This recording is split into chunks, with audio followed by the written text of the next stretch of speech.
Benvenuti a Dietro le Quinte, conversazioni informali con gli ospiti del mondo dello spettacolo. Oggi faremo una chiacchierata con Riccardo Ascani, con il quale parleremo di musica, per proseguire con il teatro, Carlo Greco, e poi per le giovani proposte parleremo con la compagnia Ritena Teatro, vincitore del Fring Festival. Che dire, iniziamo subito e diamo il benvenuto al primo ospite, Riccardo Ascani. Ciao Riccardo, come va? Ciao Teresa, bene, bene. Oggi è una Allora, giornata piovosa qui a Roma, quindi certo. c'è un mood, un'atmosfera un po' malinconica, diciamo, però va bene. Un po' strana, però innanzitutto buon primo maggio in spettacolo. Parliamo subito del tuo ultimo progetto che è Lone Wolf. Di che cosa si tratta? Beh, è una domanda abbastanza vasta. Lone Wolf è il mio ultimo album, che ho praticamente, il mio nuovo album, che è uscito il 12 dicembre del 2020, frutto del lockdown, perché è stato stimolato dal fatto di rimanere chiusi in casa, senza lavoro, senza possibilità di suonare. E quindi l'unico modo per continuare ad essere vivi e creativi era cercare di comporre, di fare qualcosa di nuovo. E nuovo è stato perché se in genere i miei album venivano tutti da un'ispirazione esterna, che poteva essere, ti ricordi, hai anche presentato il mio Oceani, no? Veniva dal Sì, sì, sì, mare. sì, certo, certo. Sì, sì, sì, bellissimo, bellissimo. Questa volta è un po' intimo, parte da me, è un po' un racconto autobiografico. Certo, allora innanzitutto c'è subito questo contatto con musica, ispirazione uguale natura. Come nascono le tue idee creative musicali? Da che cosa attingi? E in questo album da me stesso, è stato appunto un album autobiografico dove mi sono sentito libero da tutti gli stilemi, da tutti i cliché, da tutte le imposizioni dei generi musicali che ho attraversato nel corso della mia carriera. Ho cercato di essere il più possibile sincero e a volte anche crudo. Quindi ci sono dei brani che sono molto molto toccanti, secondo me, e raccontano tutto, raccontano i sogni raggiunti, i sogni infranti, i sogni irrealizzabili, i sogni impossibili, le cose invece fatte, le soddisfazioni. Insomma, è un disco abbastanza intenso e non essendo appunto accompagnato da testi, perché come sai io sono uno strumentista, quindi un compositore di musica strumentale, è stato, diciamo, tutto raccontato attraverso le note della mia chitarra e poi dei collaboratori che ho scelto in questo album. Certo, che cosa consiglieresti ai giovani che vogliono intraprendere questa professione? Che cosa bisogna fare per fare musica oggi? È una domanda abbastanza difficile perché quando io ho cominciato c'erano tutt'altri presupposti. Oggi la professione è quasi ridotta a zero, cioè si lavora molto poco. Io l'unica cosa che posso consigliare è di seguire i propri stimoli, la propria idee, di cercare di raggiungere quelle che possono essere le proprie idee, di metterle in pratica, di essere autentici. Ok, allora adesso c'è una prima domanda da parte di Viviana che ti chiede in che modo si è avvicinata lei alla musica, gli inizi della sua carriera sono stati difficili? Raccontaci un po' di te. Gli inizi sono stati molto tormentati, io direi, perché erano... Io ho cominciato molto giovane, io avevo 17 anni e nella mia famiglia erano tutti contrari che io facessi questo tipo di scelte, perché non vengo da una famiglia di musicisti. Di conseguenza è stato abbastanza difficile, insomma, però. Certo, e poi c'è ancora Pasquale che ti chiede, lei ha lavorato con molti artisti, Paco De Lucia, George Coleman, che ricordo ha di Paco De Lucia scomparso qualche anno fa? Allora, io non ho lavorato mai con Paco De Lucia, io sono stato ispirato semmai da Paco De Lucia, perché Paco De Lucia è un mito per tutti quelli che suonano la chitarra spagnola. Ad ogni modo ho conosciuto Paco de Lusia in contesti anche abbastanza intimi e personali. E ricordo che posso dire persona molto umile, pur essendo il genio assoluto e irraggiungibile della chitarra, una persona molto molto umile. Certo, e poi ancora c'era Floriana che ti chiede quali sono stati i tuoi punti di riferimento nella musica. Questi sono tanti, perché ho attraversato tutti i generi musicali, avendo cominciato molto piccolo, molto giovane, in una band di rhythm and blues, quindi sono stati all'inizio, che ne so, Jimi Hendrix, per esempio, il blues, poi pian piano sono diventati altri, il jazz, Miles Davis, George Coleman, e poi la musica per chitarra, quindi dai grandi della chitarra brasiliana, Jobim, fino ad arrivare al flamenco, Paco de Lucia e Manolo Sanlúcar soprattutto, che erano i grandi della mia generazione. E poi ancora Francesco invece ti chiede quando è nata la sua passione per la chitarra. Piccolo, ero piccolissimo. Io ho cominciato a suonare la prima chitarra, era di plastica, me la regalò mia mamma, era una chitarra, una Fender, però fatta tutta di plastica, piccolina, avevo 5-6 anni, e poi piano piano, a 9 anni, ho avuto la mia prima chitarra, che era comunque uno strumento, all'epoca la pagai 3.000 lire, era uno strumento fatto, insomma, con legni abbastanza così scadenti. Quella è stata l'età, verso i 9 anni. Certo, e poi ancora Pasquale ti chiede, Riccardo la chiamano il poeta con la chitarra, ha mai inciso un album di musica jazz? Hai mai incontrato Pat Metheny?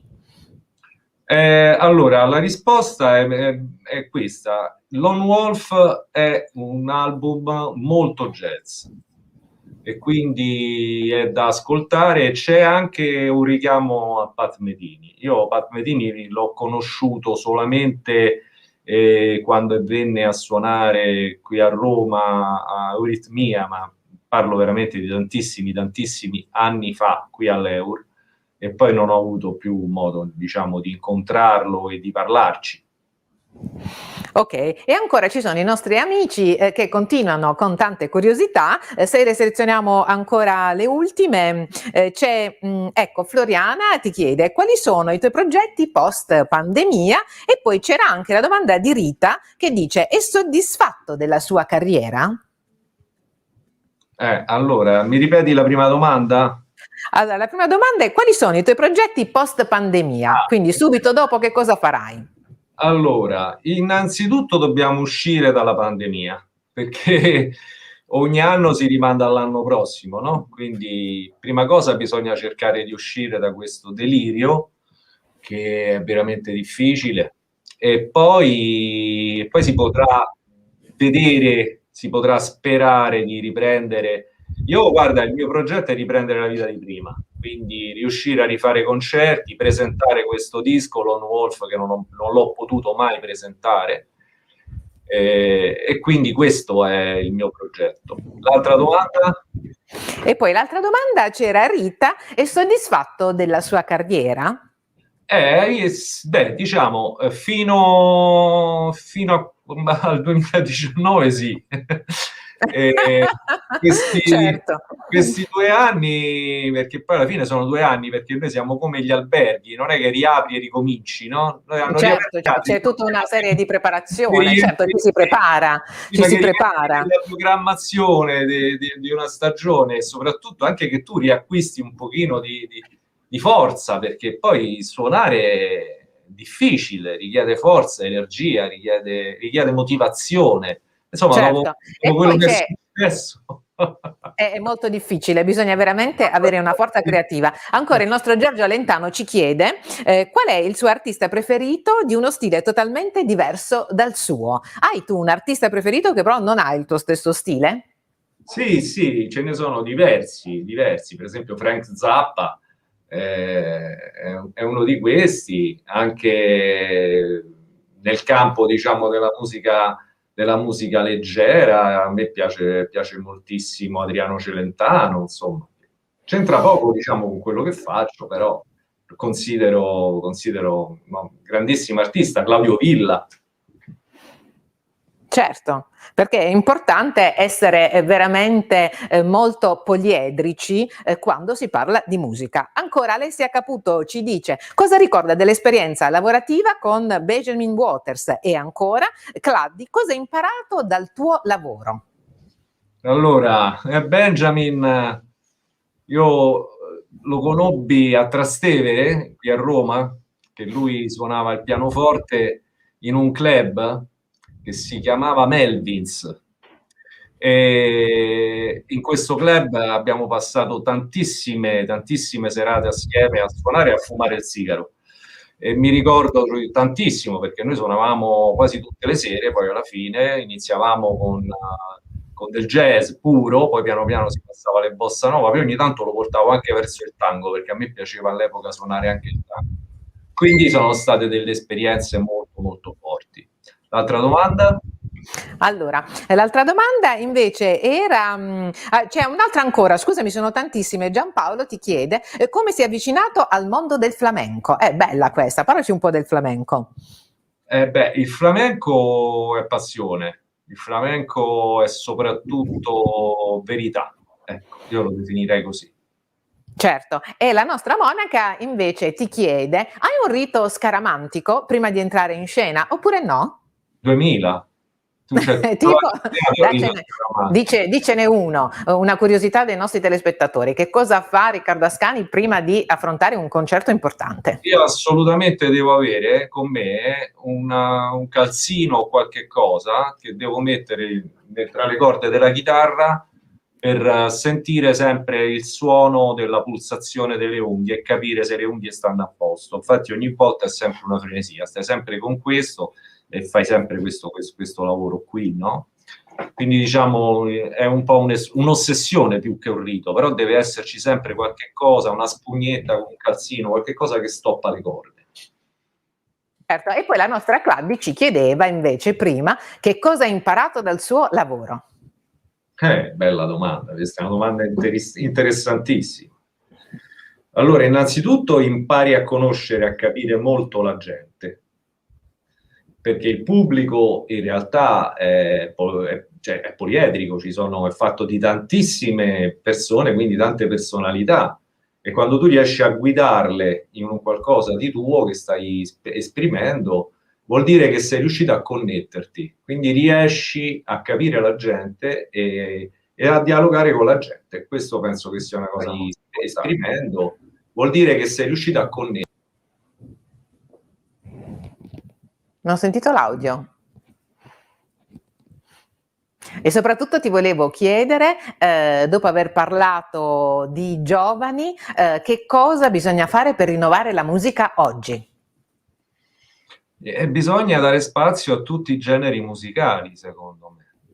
Non si può continuare a monopolizzare la musica soltanto con due generi musicali, perché oggi come oggi c'è la canzone pop e poi c'è il rap. Basta, è finito. Dobbiamo dare spazio a tutti i generi musicali. E poi invece ci chiede la nostra Claudia, quali sono gli artisti da cui hai preso ispirazione? Beh, primo fra tutti Paco de Lucia,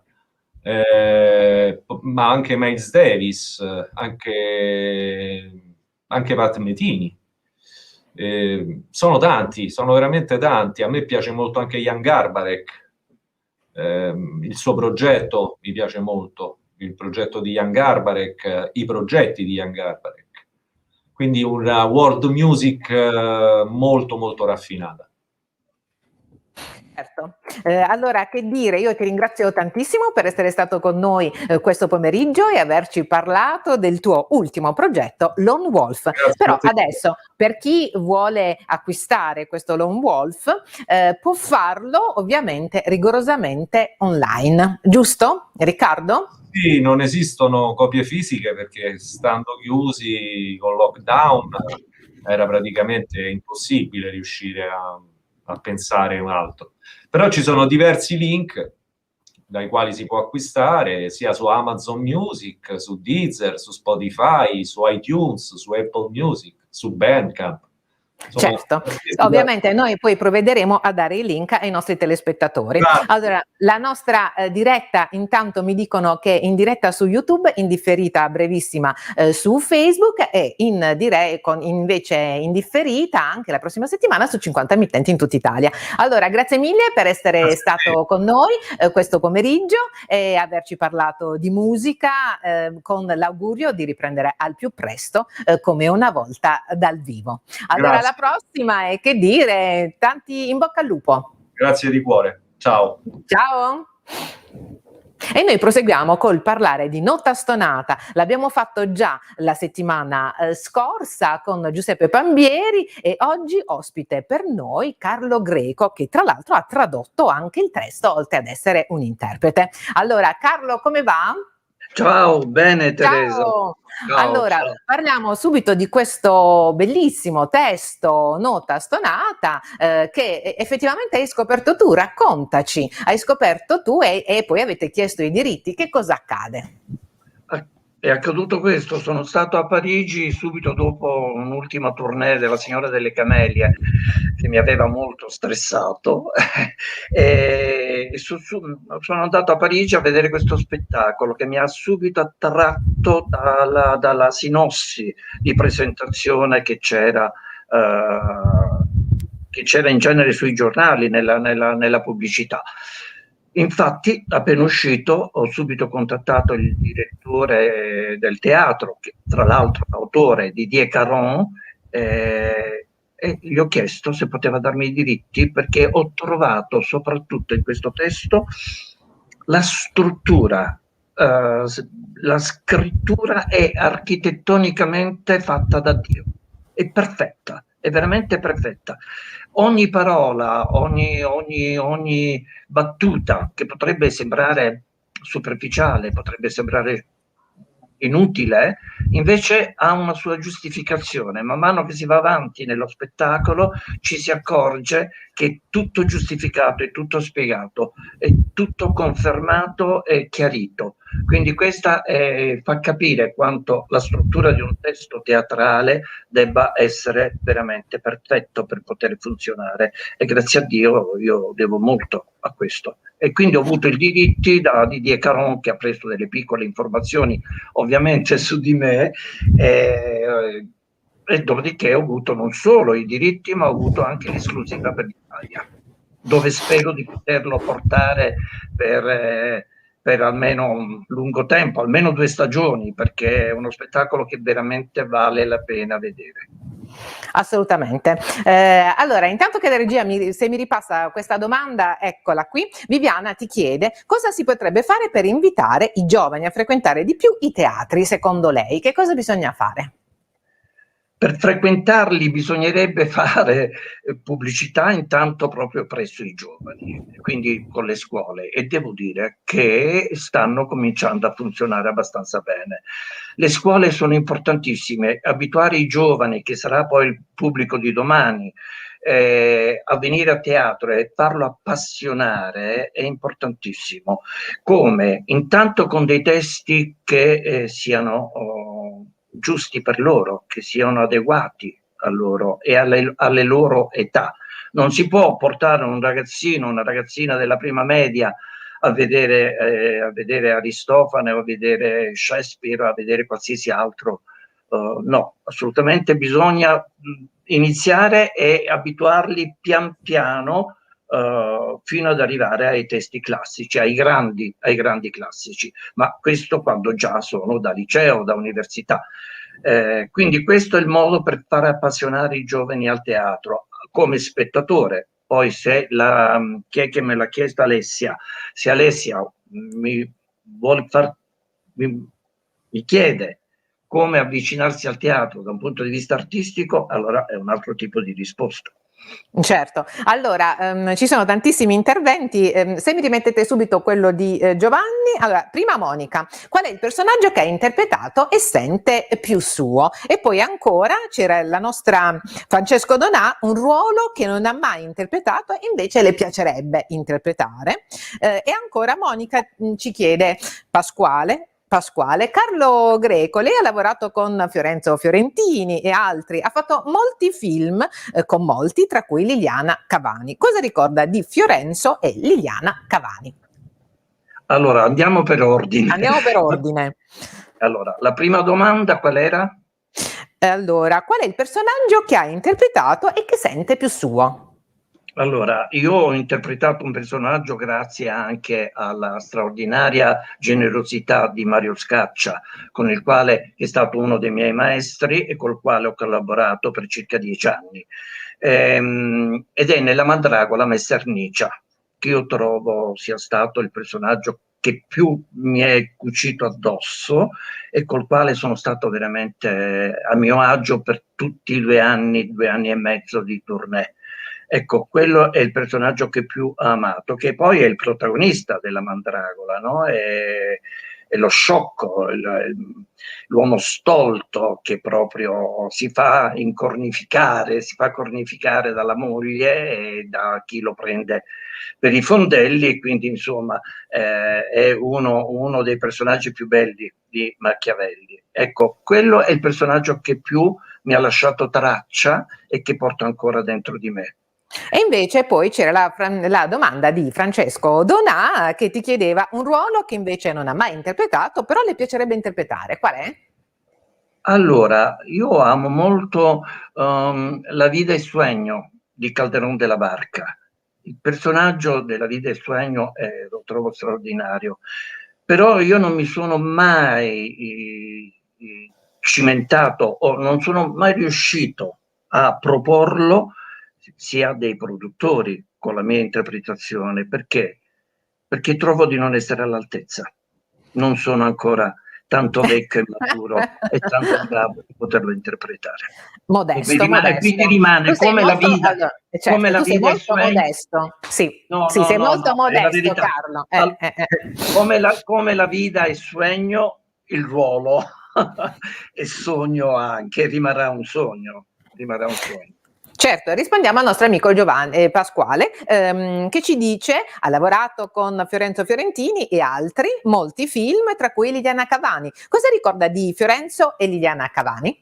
Allora, Fiorenzo era un grande maestro, come dire, un grande maestro del teatro brillante, del teatro di varietà, del teatro comico, e quindi mi ha proprio insegnato i tempi comici, i ritmi, i tempi comici. Io poi sono un attore anche soprattutto brillante e anche comico, e però faccio sempre il drammatico o il classico, non so perché, però mi piacerebbe fare ancora di più ora anche dei ruoli brillanti e comici, come ho fatto in passato proprio con Fiorenzo. Quindi Fiorenzo è stato il mio maestro del teatro leggero, ecco, chiamiamolo così, è stato il mio maestro del teatro leggero, mi ha insegnato tantissime cose, veramente come stare in palcoscenico in un varietà, come stare in palcoscenico in un teatro, in uno spettacolo di, appunto, teatro di varietà, il teatro leggero, il teatro musicale. Liliana Cavani, ecco, Liliana Cavani è una grande maestra. Che posso dire di Liliana Cavani? Ecco, quello è un altro dei ricordi che resterà sempre nel mio cuore. Grande professionista, grande creatività. Lei prima di girare improvvisava la scena e la inventava lì per lì. Secondo anche non aveva niente previsto prima e quindi questo mi ha molto colpito. Io ricordo una scena fra me e Fabrizio Gifuni, lei l'ha provata lì 10 minuti prima e gli sono venute e dice no aspetta, non facciamo così, non facciamo così, e poi alla fine è andata alla grande, veramente grande professionista, grande maestra, e per me è stato un onore ovviamente lavorare con lei. Certo, e poi il nostro Giorgio ti chiedeva I ruoli che sono difficili da interpretare o più semplici sono quelli a lei vicini caratterialmente? Ecco, è più facile interpretare ruoli vicini a lei caratterialmente? Sì, come no, assolutamente sì. Io devo confessare una cosa.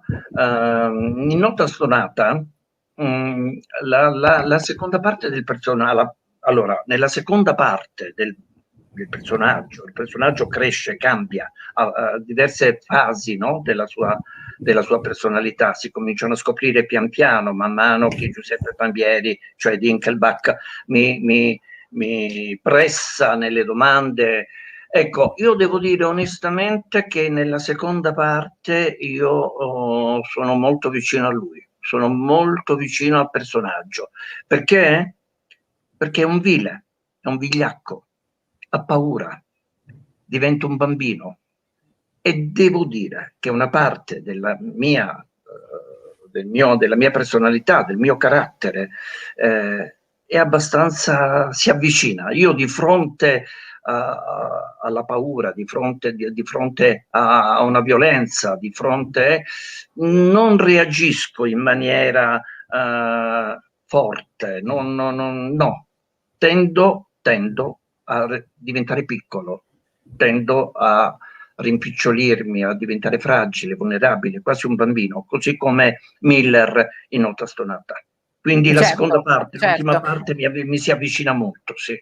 E poi è normale che l'attore abbia questa capacità di mettere se stesso quando ovviamente va bene il suo carattere con il personaggio, quindi è un'interpretazione molto vera in scena. E adesso ancora Assolutamente. Claudi ti chiede come speri di influenzare il pubblico? In che senso? Come? Lei dice come speri di influenzare il pubblico? Suppongo, come si può conquistare il proprio pubblico? Conquistare. Allora, no, io devo dire onestamente che non c'è un'alchimia, una qualcosa di inventato che mi propongo prima di entrare in scena per conquistare il pubblico. Io vado a fare il mio lavoro, vado a fare il mio personaggio, dove c'è appunto, come dicevamo prima, una parte sempre di se stessi, c'è niente da fare. Ci si cala nel personaggio, si annulla molto di se stessi, però poi c'è sempre qualcosa di se stesso. Ecco, io vado a fare il mio lavoro. Poi, se il pubblico mi ama, se il pubblico, al pubblico piaccio, se il pubblico ritiene che io lo abbia conquistato, me lo fa capire con un applauso, viene in camerino a dirmelo dopo, ma non ho mai uno stratagemma, ecco, non mi veniva il termine prima, non ho mai uno stratagemma per conquistare il pubblico, in genere non ce l'ho.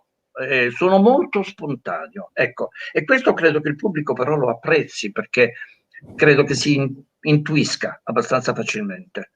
Assolutamente. E poi c'è la nostra amica Marina che ti chiede, ricordando i tuoi errori brillanti, mi viene in mente una tua interpretazione in un testo di Courtline. Che ricordo hai di quel personaggio?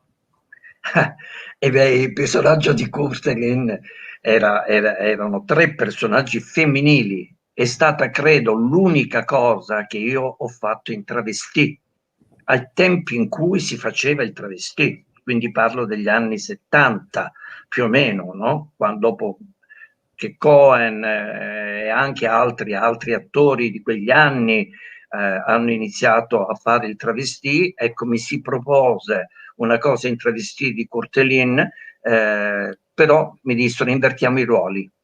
E quindi il personaggio femminile, erano tre novelle, erano tre atti unici, ecco, e tutti e tre i tre personaggi femminili li interpreta io, e anche quelli li ricordo con un sorriso sempre sulle labbra, perché mi divertì tantissimo, mi piacque tantissimo e pensavo anche di continuare su quella strada.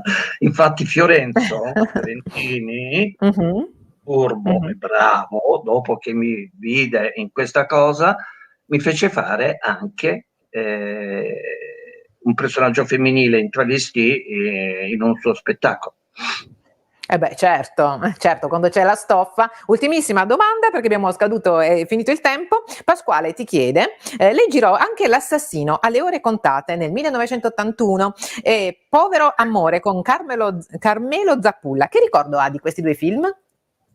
Allora, sì, L'assassino alle ore contate me lo ricordo perfettamente perché oltretutto ero diretto da un grande amico, poi diventato amico, ma da un grande regista che è stato Fernando Di Leo, che ancora oggi in America è ricordato.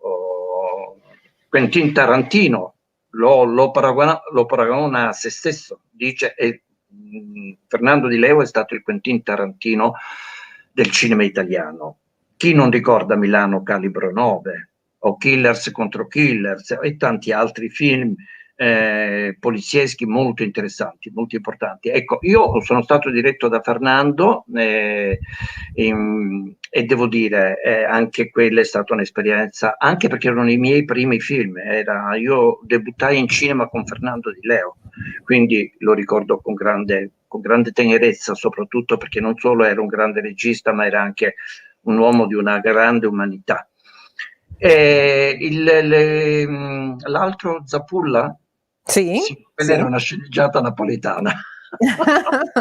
Era con la grande brava attrice Lina Polito, che vinse il Davide di Donatello per il film diretto dove lei faceva la tunisina, ora non ricordo più, vinse un Davide di Donatello, sì.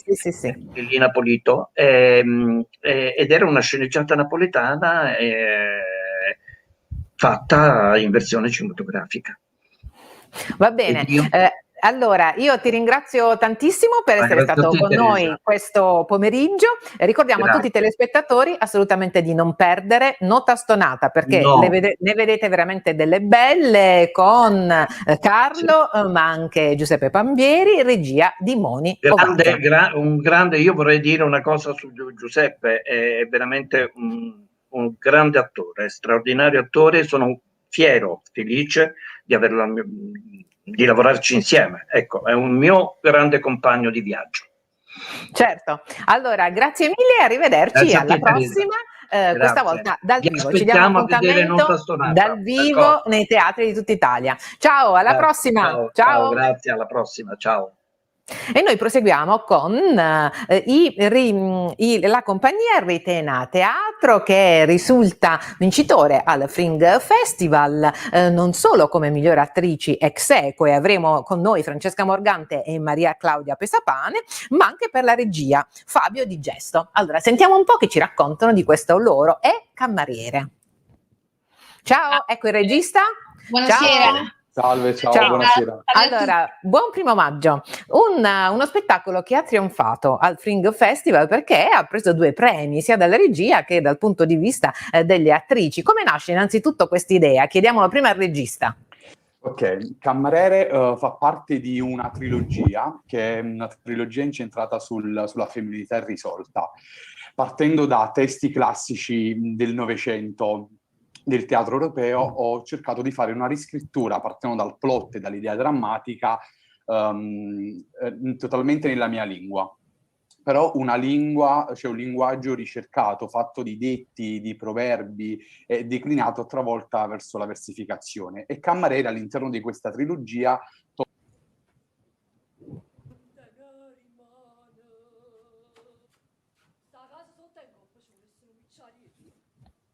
Assolutamente. Allora, adesso parliamo con le nostre attrici. Che cosa avete provato e soprattutto anche la difficoltà tecnica di questo testo?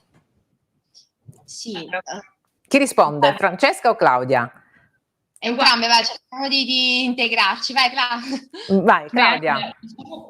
Io la prima difficoltà che ho incontrato è che il linguaggio di Fabio è un linguaggio napoletano che non è un linguaggio contemporaneo, ecco, non è il napoletano che noi propriamente parliamo a Napoli, e non venendo io da una famiglia dove si parla in dialetto, insomma, proprio la prima difficoltà è stata proprio masticarla quella lingua per poterla rendere quanto più quotidiana possibile e poterla rendere anche credibile al pubblico, credibile per me e quindi credibile al pubblico. E poi anche il personaggio viene nella sua femminilità fortemente mortificata, e questa mortificazione, insomma, e quindi rendere questo equivoco tra uomo e donna è stato un altro esperimento attoriale per me molto molto interessante. Sentiamo Claudia invece. Francesca. È Francesca. Sì, devo dire insomma che questo è stato per me proprio un approccio molto, molto bello con questo personaggio, e la difficoltà tecnica è tutta nell'esplorazione di questa mortificazione della femminilità, come diceva Claudia, ma anche di una ricerca, di un corpo, di una vocalità che potesse rendere la richiesta di Fabio scenicamente, per cui è veramente interessante, credo sia una prova attoriale per noi veramente importante, insomma, da tutti i punti di vista.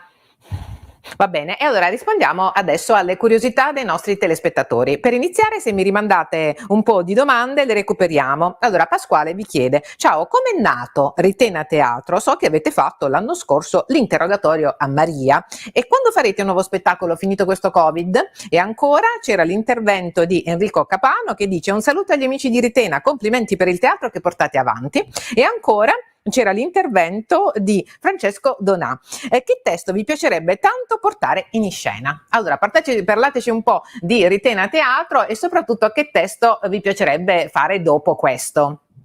Sì, Ritena è un'associazione nata nel 2019, ci siamo incontrati noi tre ed è nato un connubio artistico molto molto bello, condividiamo un'idea di fondo di teatro e Fabio con la sua drammaturgia insomma ci include all'interno di un discorso scenico che ci piace esplorare, e ci siamo costituiti insomma in seno a tanta voglia di fare, entusiasmo, e a dei progetti che poi abbiamo messo in scena, come appunto il Cammarere, Interrogatorio a Maria e tanti altri.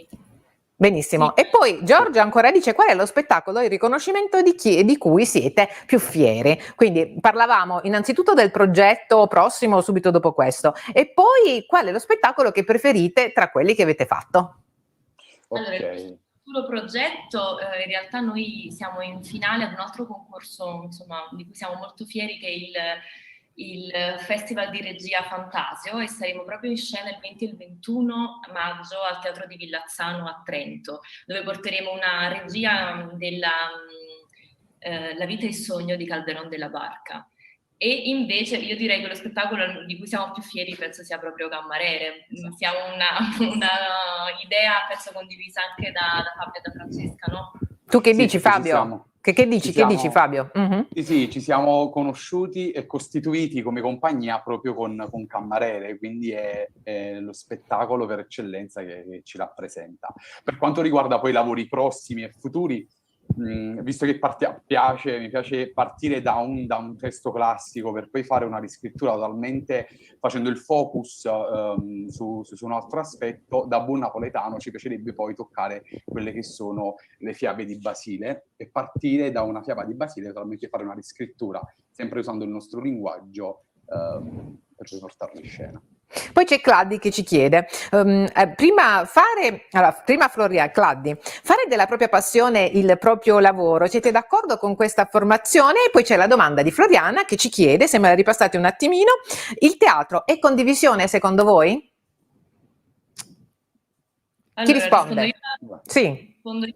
La prima domanda, dove ci diceva appunto fare del teatro il nostro mestiere, è un rischio che noi abbiamo deciso di correre, e credo che sia importante fare, cioè, se uno vuole fare questo nella vita ed è un'esigenza forte, bisogna fare di quest'arte il proprio mestiere per forza, perché altrimenti non riesci in realtà a dedicarti appieno tutte le energie che ti richiede questo mestiere, quest'arte, perché comunque mettere su uno spettacolo è un lavoro che è lungo, insomma, richiede tutto un processo psicologico e quotidiano, e proprio di reale lavoro in campo che insomma ti occupa l'intera giornata, infatti. Assolutamente. E poi l'altra domanda, vai pure. Per quanto riguarda il teatro è condivisione, assolutamente sì, è condivisione. Anche per quanto riguarda i nostri spettacoli, se un lavoro è un lavoro come Cammarere, ne è uscito, diciamo, un bel lavoro, e poi grazie delle figure professionali che lavorano con noi, che sono dietro, no? dietro le quinte, ecco, come il costumista Rosario Martone, che approfittiamo per salutarlo, le scenografie di Gennaro Olivieri, le fotografie pure di scena di Flavia Tartaglia ed altre persone che comunque sono intorno ad una realtà, quindi assolutamente sì, il teatro è condivisione. Certo, e poi ci chiedevano i nostri amici quanto è importante fare teatro oggi. Vai Franci. Fare teatro oggi è importantissimo, diciamo che ritornare un po' questa esperienza al Teatro Vascello in questo festival, insomma, che ci ha portato, insomma, dei riconoscimenti molto molto belli, è stato un po' anche il segno di un ritorno per noi al teatro, un ritorno anche al pubblico, perché abbiamo avuto modo di avere contatto finalmente dopo un anno molto pesante, un anno che ha colpito tutti quanti, insomma, sia di questo settore sia di altri, per quanto riguarda la modalità dal vivo. Fare teatro oggi, ma credo sia il principio per cui era importante fare teatro anche ieri, cioè condividere e mettere a fuoco, a frutto delle idee con il pubblico, e quindi creare questa sinergia tra pubblico, tra chi sta in scena, quindi fare teatro, vedere teatro, credo che sia un regalo per tutti quanti noi, cioè io per prima, ma credo anche i miei colleghi da spettatori, regalarsi il teatro credo sia un momento proprio di vita importante e da ricercare ogni giorno. Certo, e poi il nostro amico Pasquale vi chiedeva, ma farete qualche commedia di Edoardo De Filippo? Vai Fabio, questa è una domanda per te. No, cioè, per ora diciamo di no, poi magari in futuro non lo sappiamo, però oggi in programma abbiamo altri lavori ed altri spettacoli, quindi per ora no, poi in futuro non si sa. E poi Claudia invece ci dice come ci si prepara per interpretare un personaggio lontano da noi, e poi c'era una domanda di Giampaolo, se la recuperate, che era abbastanza interessante e parlava del qual è il vostro sogno nel cassetto professionale, dove puntate ad arrivare, dice Giampaolo. Allora, ti rispondo io la prima domanda, rispondo alla seconda domanda, dove puntiamo di arrivare. Insomma, noi investiamo tutte le nostre energie in questa compagnia e nel nostro mestiere. Ovvio che noi cerchiamo il nostro sogno è prima di tutto arrivare realmente al pubblico, e quindi far sì che il pubblico abbia piacere di assistere ai nostri spettacoli, e che quindi il nostro lavoro possa assumere una risonanza che in qualche modo ricambi tutta l'energia e la fatica che mettiamo nella nostra attività ogni giorno. Certo. Questo valga anche per... E ancora Monica ci chiede quale ritenete sia il vostro lavoro meglio riuscito. Abbiamo risposto no. Ancora, com'è stato vincere il Fringe Festival, ci chiedono. Vai. Io okay. Come volete. Vabbè, visto abbiamo vinto sia regia che vai tu Franci, va. Allora, per quanto mi riguarda è stata un'emozione indescrivibile, cioè nel momento in cui c'è stato l'annuncio al migliore attrice, diciamo che c'è stato proprio un salto dalla poltrona. Perché questo? Ma al di là dell'aspetto più propriamente concreto, no? del personale, questo lavoro rappresenta un insieme di sacrifici, di messa in discussione, di tempo, di lavoro, di processo creativo dedicato da parte mia e di Claudia e di Fabio in questo allestimento, per cui è stato proprio una carezza che francamente sentivo necessaria proprio in questo momento storico, in questo momento della mia vita, e mi sono fortemente commossa anche per Fabio, perché credo che sia un riconoscimento molto molto meritato, quindi è stato emozionante, per me è stato molto emozionante.